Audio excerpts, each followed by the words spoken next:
నమస్తే, welcome to సత్యాగ్రహి. రాజకీయం అంటేనే ఒక వింత మ్యాజిక్. నిన్నటి హీరో ఇవాళ విలన్ కావచ్చు.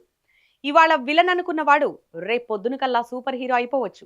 కానీ ప్రస్తుతం తెలంగాణలో కాంగ్రెస్ సర్కార్ పరిస్థితి చూస్తుంటే తానొకటి తలిస్తే దైవం ఒకటి తలిచినట్టు తయారైంది.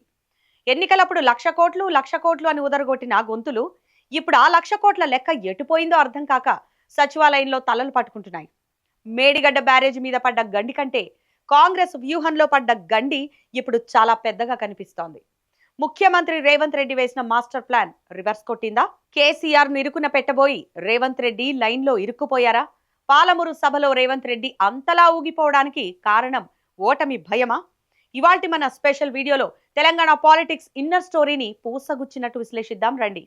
ఇటీవల సచివాలయంలో ఒక హై లెవెల్ కేబినెట్ మీటింగ్ జరిగింది. ఎజెండాలో ఎమ్మెల్సీ సీట్లు, భూముల కేటాయింపులు ఇలా 22 అంశాలు ఉన్నా లోపలికి వెళ్ళాక కథ మొత్తం కాళేశ్వరం వైపే మళ్ళింది. దాదాపు 3 గంటల పాటు చర్చ జరిగితే అందులో 2 గంటల 59 నిమిషాలు కేవలం కాళేశ్వరం మీదనే సాగిందట. బయటికేమో ప్రెస్ మీట్లలో అంతా ఆల్ ఈజ్ వెల్ అని కలరింగ్ ఇస్తున్నా లోపల మాత్రం మంత్రుల మధ్య వాదోపవాదాలు గట్టిగానే నడిచాయట. ముఖ్యంగా కొందరు సీనియర్ మంత్రులు, అయ్యా రేవంత్ గారు, మనం వేసిన ప్లాన్ రివర్స్ కొడుతోంది, త్వరలోనే మనకు సీన్ రివర్స్ అయ్యేలా ఉంది అని ఆవేదన వ్యక్తం చేశారట. అంటే యుద్ధం మొదలవ్వక ముందే సైనికులు చేతులెత్తేసినట్టు ఉందన్నమాట కాంగ్రెస్ కేబినెట్ పరిస్థితి.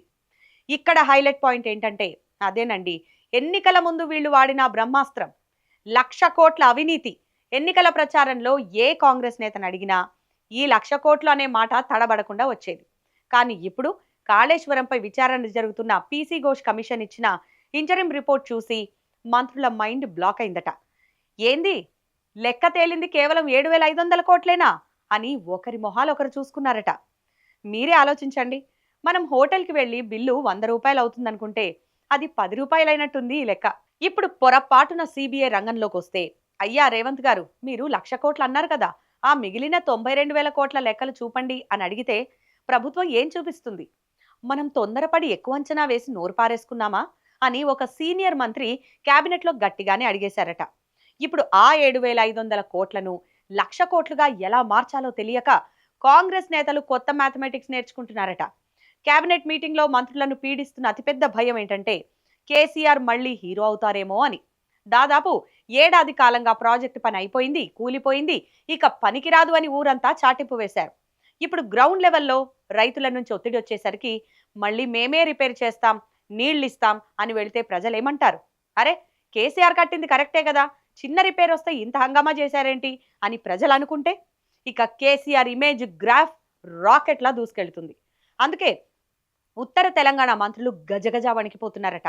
మనం ప్రాజెక్టును బాగు చేస్తే క్రెడిట్ కేసీఆర్కు వెళుతుంది, చేయకపోతే రైతులు ఉతికారేస్తారు. దీన్నే ముందు నుయ్యి వెనక గొయ్యి అంటారు.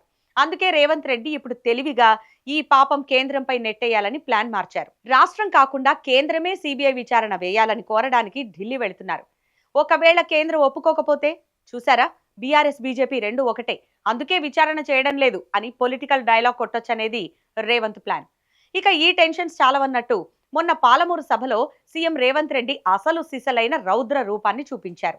నువ్వు పోయి సీసల తలకాయ పెట్టి సచ్చినా పక్క రాష్ట్రంతో చర్చలు చేసి ఆంధ్రప్రదేశ్ నుంచి ఎన్ఓసీ తీసుకొచ్చి పాలమూరు రంగారెడ్డి ఎత్తిపోతలకు 90 టీఎంసీల నీళ్లకు అనుమతి తీసుకొచ్చే బాధ్యత నాది. కృష్ణా నదీ జలాల విషయంలో ఆంధ్రప్రదేశ్ ప్రభుత్వంతో చర్చలు జరుపుతా అని చెప్తూ కేసీఆర్ పై విరుచుకుపడ్డారు. ఏమన్నారో తెలుసా? నువ్వు బురద జల్లినా, కాళ్లు తలకిందులుగా పెట్టినా, చివరికి సీసాలో తలకాయ పెట్టి సచ్చినా సరే నేను పక్క రాష్ట్రంతో చర్చలు జరిపి తీరతా అంటూ ఘాటు వ్యాఖ్యలు చేశారు. అంతేకాదు, పాలమూరు ప్రజలకు మట్టి తీసుడే కాదు, మట్టితో కప్పడం కూడా తెలుసు. వచ్చే ఎన్నికల్లో పాలమూరులో బీఆర్ఎస్ ను బొంద పెడతా, డిపాజిట్ వస్తే నా పేరు మార్చుకుంటా అని ఓ రేంజ్ లో సవాల్ విసిరారు. 2034 వరకు రాష్ట్రంలో కాంగ్రెస్ ది అధికారం అంటూ ఊగిపోయారు. అయితే ఇక్కడ ట్విస్ట్ ఏంటంటే కేటీఆర్ పాలమూరు నుంచే తన పాదయాత్ర మొదలు పెడుతున్నారన్న వార్త రేవంత్ రెడ్డికి అస్సలు నిద్ర పట్టనివ్వడం లేదట. అందుకే ఆ ఫ్రస్ట్రేషన్ అంతా సభలో అలా బయటపడిందని పొలిటికల్ సర్కిల్స్ లో టాక్ నడుస్తోంది. రేవంత్ రెడ్డి పైకి ఎంత ప్రగల్భాలు పలుకుతున్నప్పటికీ లోపల మాత్రం ఆయనకు ఓటమి భయం పట్టుకుందనే కామెంట్స్ బలంగా వినిపిస్తున్నాయి. కాంగ్రెస్ పార్టీ చేయించుకున్న అంతర్గత సర్వేల్లో కూడా రాబోయే రోజుల్లో దారుణమైన ఫలితాలు ఎదురుకానున్నాయని తేలిందట. ఇచ్చిన హామీలు అమలు కాకపోవడం, కాళేశ్వరం వ్యూహం రివర్స్ అవ్వడం, రైతుల అసంతృప్తి ఇవన్నీ చూసి రేవంత్ రెడ్డిలో ఫ్రస్ట్రేషన్ పెరిగిపోతోందని, అందుకే ప్రతి సభలోనూ కేసీఆర్, కేటీఆర్ల మీదే పడి ఏడుస్తున్నారనే విమర్శలు వస్తున్నాయి. మీట్ ది ప్రెస్ లో సోనియా గాంధీ ప్రత్యేక రాష్ట్రం ఇచ్చారని, తాము తెలంగాణ తల్లిని అంకితం చేశామని సెంటిమెంట్ రగిల్చే ప్రయత్నం చేసినా జనాలు మాత్రం అకౌంట్లోకి పైసలు ఎప్పుడొస్తాయి, ప్రాజెక్టులకు నీళ్లు ఎప్పుడొస్తాయి అని లెక్కలు అడుగుతున్నారు. మరి కేసీఆర్ ను విలన్ చేయబోయి కాంగ్రెస్ సెల్ఫ్ గోల్ వేసుకుందా? 2034 దాకా కాంగ్రెస్ ఉంటుందన్న రేవంత్ సవాల్ నిజమవుతుందా? మరి రేవంత్ రెడ్డి చేసిన ఈ సంచలన వ్యాఖ్యలపై, అలాగే 7,500 కోట్ల కాళేశ్వరం లెక్కలపై మీ అభిప్రాయం ఏంటి? నిజంగానే వచ్చే ఎన్నికల్లో కాంగ్రెస్ కు ఓటమి భయం పట్టుకుందా? ఈ వీడియో కింద ఉన్న కామెంట్ సెక్షన్ లో మీ అభిప్రాయాన్ని ఖచ్చితంగా మాకు తెలియజేయండి. ఇక ఈ వీడియో నచ్చితే లైక్ చేయండి, షేర్ చేయండి. ఇలాంటి లేటెస్ట్ పొలిటికల్ ఎక్స్క్లూజివ్ కోసం మా ఛానల్ని ఇప్పుడే సబ్స్క్రైబ్ చేసుకోండి.